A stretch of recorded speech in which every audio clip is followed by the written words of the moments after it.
এই কুকুরটা আজকে মোটামুটি এক সপ্তাহ যাবত আমাদের এই জায়গায় ঘোরাঘুরি করতেছে। তো এটার একটা সমস্যা আছে। সমস্যাটা হলো কি, এটার যে প্রস্রাবের রাস্তায় ঘা হয়ে গেছে। আপনার মনে হয় পোকা হয়েছে, মানে সবসময় খেলে খাই যায়। কিন্তু ওর তো আসলে ডাক্তার দিয়ে ট্রিটমেন্ট করা সম্ভব না। জংলা কুত্তা কামড় দেবো মনে কিন্তু সমস্যা।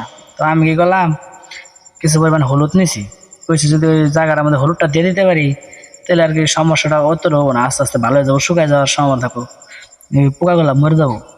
পরে আমি যে হলুদ দিয়ে দিছি, দিয়ে দেওয়ার পরে ও মনে হয় ভালো লাগতেছে, অনেক আরাম লাগছে। মানে ও যে কিরকম একটা অনুভূতি দেখাইলো আমার কাছে ভালো লাগলো। মনে হয় যে আমার কাছে বিনয়ের সাথে কিরকম মানে সামনে বসতেছে, আমার দিকে তাকাই রয়েছে, মনে হয় যে আমি ওর উপকার করতেছি, আমার বুঝতে পারছে যে আমি ওর উপকার করবো। তো পরে দিয়ে দেওয়ার পরে মনে করেন যে অনেকক্ষণ আমার পাশে ঘোরাঘুরি করছে। এমনি কিন্তু খুব হিংস্র ভয়ঙ্কর, কিন্তু এখন দেখেন কত সুন্দর শান্ত।